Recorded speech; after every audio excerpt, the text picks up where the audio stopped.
Hey guys, what I wanted to do is put together a comprehensive list of listing techniques or strategies to fill up your listing pipeline and get listings. So I'm sure there's other ways than this. I'm sure that there's going to be different takes that you can have on this. But I wanted to come up with basically how listing agents can actually get listings.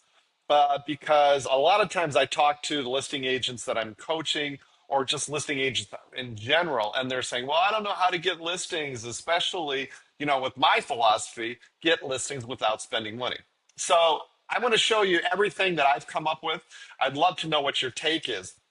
But the point of this list is not to tell you you have to do all of these things. The point of this list is for you to figure out based on your personality, based on what you like to do, what you want to do, what you're good at doing. Uh, the point is to pick two or three or four things off the list and do them consistently. That is the whole point of being a listing agent. We are salespeople, people. And if you're not practicing sales, if you're not being a salesperson, probably 80% of the day, guess what? It's not going to work. All right. So we want to find the strategies that are going to work best for our skill set, our personality, what we really want to do, and then run with that. And that's the most important thing. So why don't we go ahead and get started? So here's some things that I think is really important that are basically just the classics that you probably already know about, and that is expired listings, FISBOs, working around just listeds and just solds. These are all, I think, really powerful ways to get listings. These are really the ways that you should be concentrating on, in addition to your sphere of influence, which I'm going to talk about a, a little bit later. But hey, some of you might say, "Hey, I hate doing expired listings. I don't want to do FISBOs." I don't know why you wouldn't want to do just listings and just solds because you can advertise other people's listings and other people's sales. But if you are going to do that, I highly recommend don't just send a postcard. I did that for years and spent so much time and money on that and it never really worked. Supercharge it by, if you're going to send a postcard, then go knock on doors, go or at least call those people and let them know about your sale or what have you. Farming is something that a lot of people do successfully. I'm not really crazy about it personally, just because I think it takes a long time to actually start getting listings from farming. So I don't like to farm. Not to say you shouldn't niche down, and we'll talk about that in a second. Open houses. If you're going to do open houses, do them with the goal being to actually get sellers. I know everybody wants to do open houses and they want to get buyers. I'm not a buyer's agent. Anybody that's been following me for a while knows that I'm a listing agent. I don't like working with buyers, and buyers are liars. And I think with listings, obviously, you know that you have a lot better time taking time off, leveraging your time, making more money. So we want to be listing agents, right, people? So if you're going to do an open house, which I personally don't like doing either because I hate carrying those signs around, definitely do it with a focus on finding sellers. You should always be asking everybody for listing referrals all the time. Always, always, always. If you're not asking, if you feel uncomfortable about asking for listing referrals, I tell you what I say all the time, which really I love it because it's not that salesy. But I can say, the market in San Francisco is so crazy because we don't have enough motivated sellers. So if you know anybody that might be thinking about selling, please let me know. And that's something that I think is, I've used that on emails, voicemails, at dinner parties, when I'm talking to people on the phone, talking to people in person. Definitely check that out. Use that, but you should have that internalized, memorized, and you should be using it every single day. Okay, how about some clever and slightly sneaky ways to get listings? Let's give it a shot. I think that doing, probate leads is probably one of the best ways to get listings right now because of two things. Number one, it doesn't matter about the state of the economy, it doesn't matter about the politicians, it doesn't matter about whatever's going on in the world. People die all the time, and there are always going to be real estate attached to probates. So you definitely want to check out probates. We talk about the probates in my coaching course, the Listing Collective. It's a great way to not only get listings for free, but it's also a great way to get listings that are above your average sales price because you can cherry pick the listings that are definitely going to be above your sales price. I think divorce leads, working with divorce attorneys, is definitely a good way to get leads and listings. The only problem is you really have to emotionally be equipped to deal with, two sides fighting. An emotional nightmare, quite honestly. So I've tended to shy away from divorces. Out of area owners, contacting them is a great idea because they're tired landlords as well. They may not want to deal, with those kinds of properties. Professional referrals is the best. It is absolutely the best. You want to build your sphere of influence and add people to your CRM that are professionals like attorneys, doctors, insurance agents, investment advisors, especially probate attorneys, like I mentioned before. You definitely want to check that out because you can get these people into your CRM. Ask them if they want to stay in touch with you for referrals. They always say yes. And that way you start getting referrals from people that are working with high net worth individuals. So concentrate on professionals when you're working your sphere of influence, working professional referrals. Tax increase mailing, so anything related to tax increases, any information that you can send around to the city. Equity alerts, finding people. There's many software systems right now that show you how long ago somebody bought their house, what the loan is, and how much equity they have. And that's something to really point out to people. Not only maybe they don't want to sell their house, but maybe they want to use some of their equity in their house to buy an investment property. Wealth building people, deferred maintenance. One of the things that I work all the time is driving around my city to see which properties really need a lot of maintenance and which ones really look like dumps, and then contacting those sellers to see if they want to sell, and then forwarding those properties to my developers so that I can double end listings by giving them properties that they can buy. Number one. Number two, fix them up and let me sell them on the other side. So that's a great way to do. Social media is something that everybody feels like they have to be on social media to be a real estate agent. You know what? I've been doing social media for years. For a real estate listing agent, it is a great way for you to cement your brand. That's it. But to really get listings like right now, immediate listings, it's something that I just don't think it's really worth spending a ton of time on. But again, to cement your brand, to show people that you are, in fact, a great real estate agent for your offer. I will come back to this, but I will say the one exception to me is YouTube channels. I think everybody watching this right now, get your happy butt in front of a camera and record consistently, even just 3-minute videos that you could start your own YouTube channel. It costs no money. And it's a great way for people to break the trust recession. There's a trust recession in this country, and you know that sellers' BS meters are finally tuned. If you have a YouTube channel that shows that you are, in fact, the best person, listing agent in your marketplace, because you're constantly producing videos about the market stats, what's going on in the market, new listings, new sales, the best new coffee house, new restaurants, whatever, it shows that you are the expert for your particular marketing area. So I think starting a YouTube channel is really bueno. Coming soon, teasers that you can do on your YouTube channel. There's a software platform called Nextdoor where you can become very active, providing community information. LinkedIn, I think, is a great way to start building people in your LinkedIn sphere and advertising the same thing. Facebook groups, you can get into Facebook and get into different groups, become the expert in your Facebook group. That's super important. Um, let's see. Okay, there is no better way than working your sphere of influence. You have to be doing this.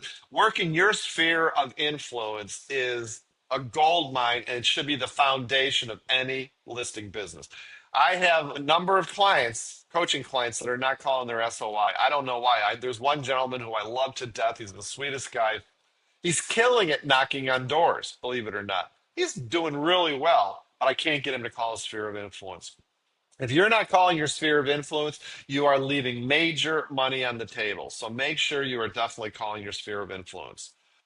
Past clients, part of your sphere of influence. You should be checking with them. Same thing with vendors. Any vendor I have categorized separately in my CRM, but make them part of my SOI, my sphere of influence. I put them in my CRM. I'm always asking vendors for referrals. My escrow agents, my contractors, my cleaners, insurance agents, window people, roof people. I mean, you get the idea. Be asking everybody for referrals. Uh, I talked about developers, but also investor circles. Finding people that I really want to invest is something I think that's really important. But talking to people is the key. You have to talk to as many people as possible. That's super important. Podcast YouTube. I already talked about YouTube. I think it's one of the most singularly and most important things that you can do for your listing business. I'll say it again, start a YouTube channel. It's the best thing you can do.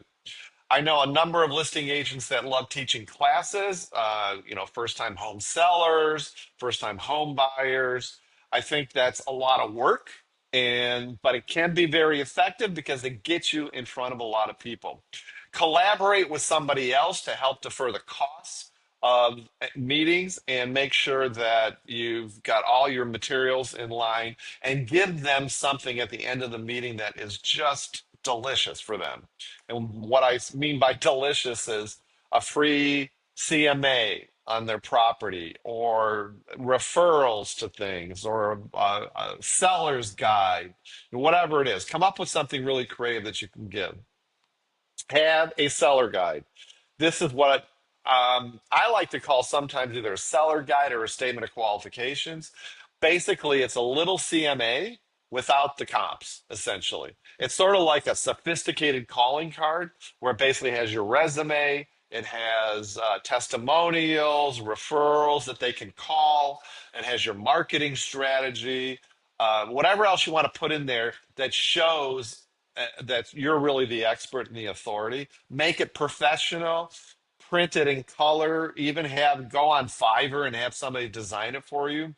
If you want a copy of mine, hit the link down below and I'll send you mine that you can copy and plagiarize as long as you want. So definitely get a seller guide or a statement of qualifications because you can use it for anything. You can use it for sellers, you can use it for buyers if you're working buyers. You can give it to prospective referral sources like the professionals I talked about earlier. Super important. Make sure you're doing that. Uh, Make sure that you're doing some different creative things like handwritten notes. Believe me, nobody does handwritten notes. And so if you could set a goal, a minimum standard for yourself to maybe write to your sphere of influence, to referral sources, handwritten notes, and they don't have to be long, they could be two sentences, but they're so impactful because nobody does it. And I think it's super important. I had an agent that was doing custom CMAs. I think he would basically once a year, he at the beginning of the year, he would just do a down and dirty CMA of their property, a past client, and with a nice letter saying, this is your equity in the property. Here's what your current value is, blah, blah, blah. If you're ever thinking about selling, let me know. Call neighbors. Yeah, I mentioned calling neighbors. In addition to doing just listeds and just solds and advertising your open houses, door knock or call your neighbors and let them know about the property. I think that's really the important thing. Here's the deal. A lot of people like to spend money if they don't know what to do. Here's some things that I'm really not going to go into too much. Facebook ads, paid per click, uh, uh, direct mail, I think, is something, as long as you're following up direct mail with phone calls. But these are various ways that you can spend money to advertise yourself. I personally don't like to do that. As you know, my philosophy is I don't like to spend money. I run a tight, lean ship with my current listing business in San Francisco. So there's so many different ways you can get listings, and you can really spend a lot of money on Facebook ads and PPC and other software platforms. So I'm not that real crazy about doing that. Excuse me.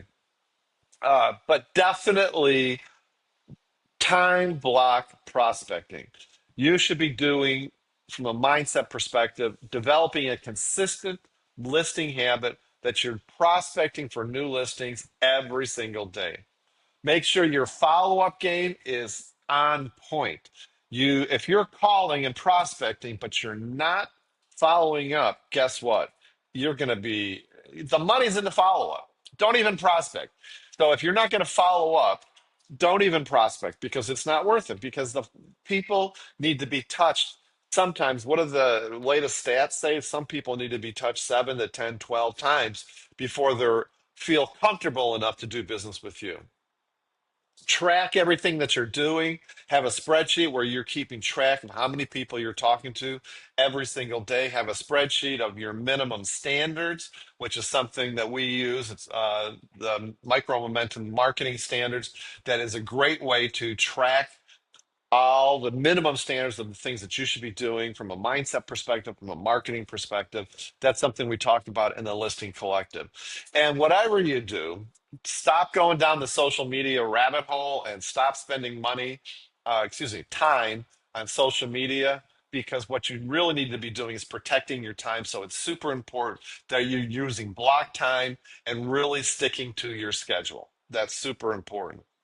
There's really no magic bullet, okay? But the one magic bullet, talking out of both sides of my mouth right now, is consistency. You have to be consistent. If you're not being consistent, then it's not going to work. Get out of real estate. Don't become a listing agent, because I would rather you call 5 people in your sphere of influence every single day, Monday through Friday, every single week, as opposed to you telling me that you called 50 in one day and then you didn't do anything else. But the other thing too, so consistency is super important. The other thing is get messy, okay? Don't wait till all your ducks are in a row. I deal with listing agents all the time. They want to make sure that before they start probate, so before they call their SOI, they're going to make sure their CRM's in place. They're going to make sure they know how everything works. It's ready, fire, aim. All right. You're never going to be 100% ready. The way you're going to be 100% ready is just pick up the phone and start calling people. If you want to be really good at cold calling, if you want to be really good at probates or calling your SOI or whatever it is you choose to do, then just start it. Make 100 calls. You're going to be damn good and when you get those, when you're done with those 100 calls. So that's really what I think is the essence of this whole video. Different ways to get listings. I would prefer that you get listings without spending money, but do it consistently.